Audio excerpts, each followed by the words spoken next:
Okay, guys, welcome to day 11. Now, what I did today was work on more ways of communicating well within a group. Uh, I considered us being a virtual team here, and I wanted to find out some new ways of communicating and making the information I'm sending and receiving more easily accessible to everyone and easier to understand. So what I did was I signed up for a bunch of accounts, Skype being the first one. If you guys don't know about Skype, type in Skype on Google and download that.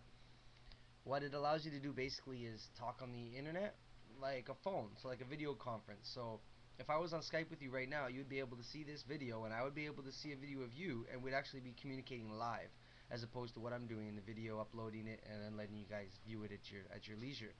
Now, for collaboration within a team, that's probably the most useful service you can have to easily contact someone. You can phone them out on their cell phone from your computer and not pay all those long distance and all that type of stuff. They have reduced plans and a lot of free options for that.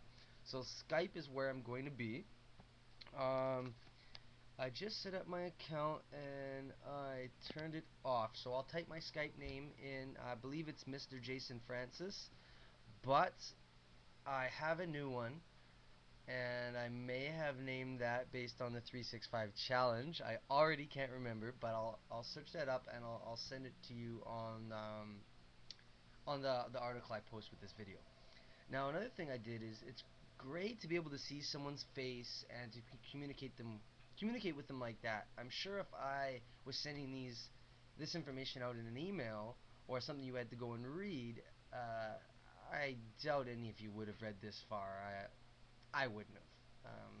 When I look for information, I really prefer to see have some interaction, talk with someone live, phone customer support, look for videos of people explaining it, and that's really what was the brainchild in putting this 365 challenge together and adding videos as a necessary item. If you see the rules, that's one important part of it because that truly is one of the best ways of communicating and communicating within a team is probably one of the most important forms of communication you can have.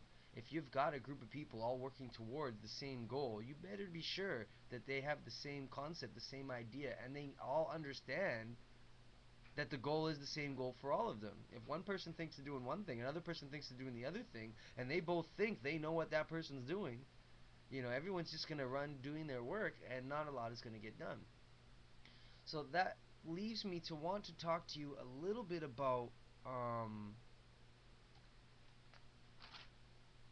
a little bit about the best ways to communicate.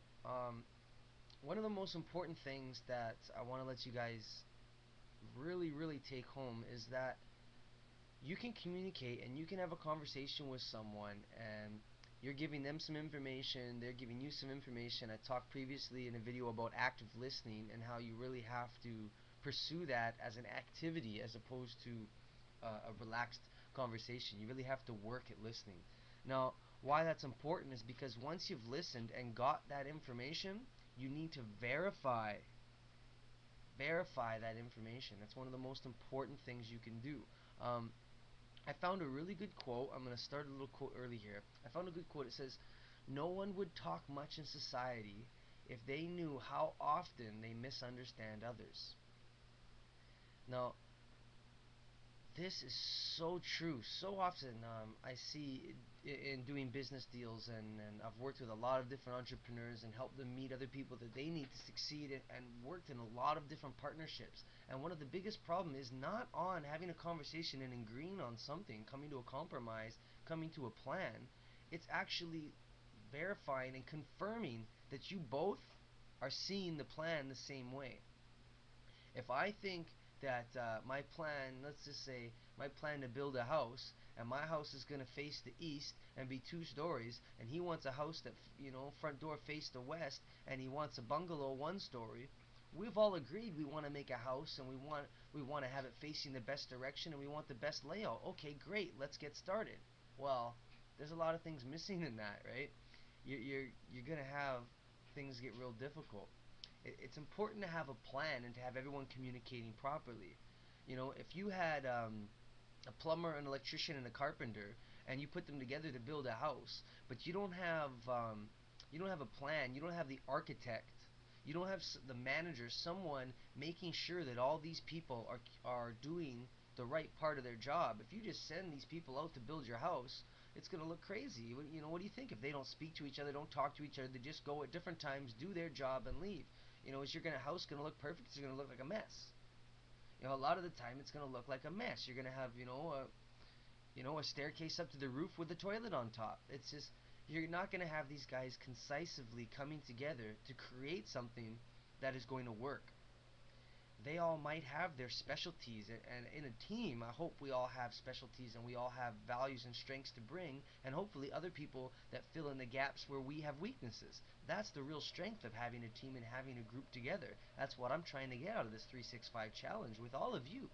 Now, what is so important is to verify and confirm. Make sure that you both know what it is, and before going through with a deal or any group project or anything, make sure you have it in writing. Make sure you have a verbal conversation about it, and make sure you say, "Hey, I understand that this is how you see things. I understand that this is what we're doing.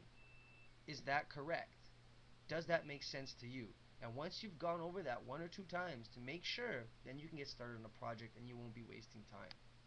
Um, a little quote that I found that was really funny was, two monologues do not make a dialogue. Again, that refers back to active listening in my mind. If you're both speaking, no one's listening, right? If you're both talking and you're both taking the lead, in a project, and you're both in charge, then really no one's in charge. Really no one's listening, and no one should bother speaking because it's just getting left alone. Um, so that was cool. No two monologues do not make a dialogue. Um, Another cool quote was, "Good communication is as stimulating as black coffee, and just as hard to sleep after." And that's very true. I know a lot of the time, if you get in the practice of active listening, you're gonna get in a conversation. It's just gonna, you're just gonna be leaning in and so excited. What's he gonna say next? What is it? And that type of a conversation really brings up a lot of fun and a lot of energy.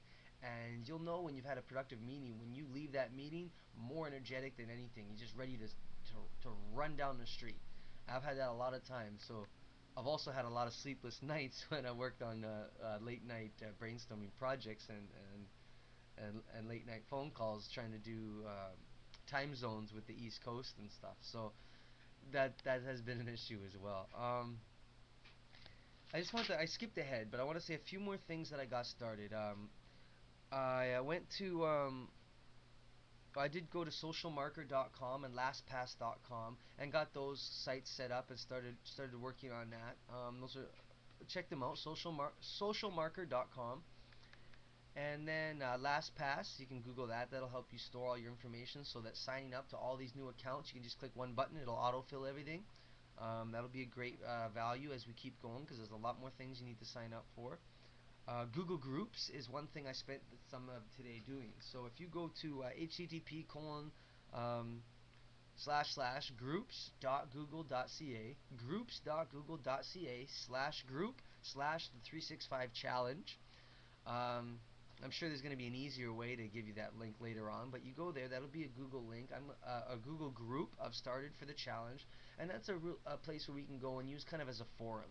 So if you've got questions or you want some feedback specifically from the entire group, for the time being, that's something we can use to communicate as a whole team. Now, lastly, besides getting Google Reader set up, I set that up. So check the 30-day challenge. They'll explain. They have 3 videos on how to set up your Google Reader account. The last thing I did was meetup.com. So I want everybody to go to meetup.com and find the group Millionaires in Training. That's going to be a place where we can go and schedule live get-togethers. Now, I know a lot of you are in different cities, so hopefully we can set that up in different places. I've got 3 people in 3 different cities that are willing to facilitate these groups. So go to meetup.com, find Millionaires in Training, or go to my blog at 365k in 365days.ca and look at the top corner. It'll be on this side, and sign up for my newsletter. Great.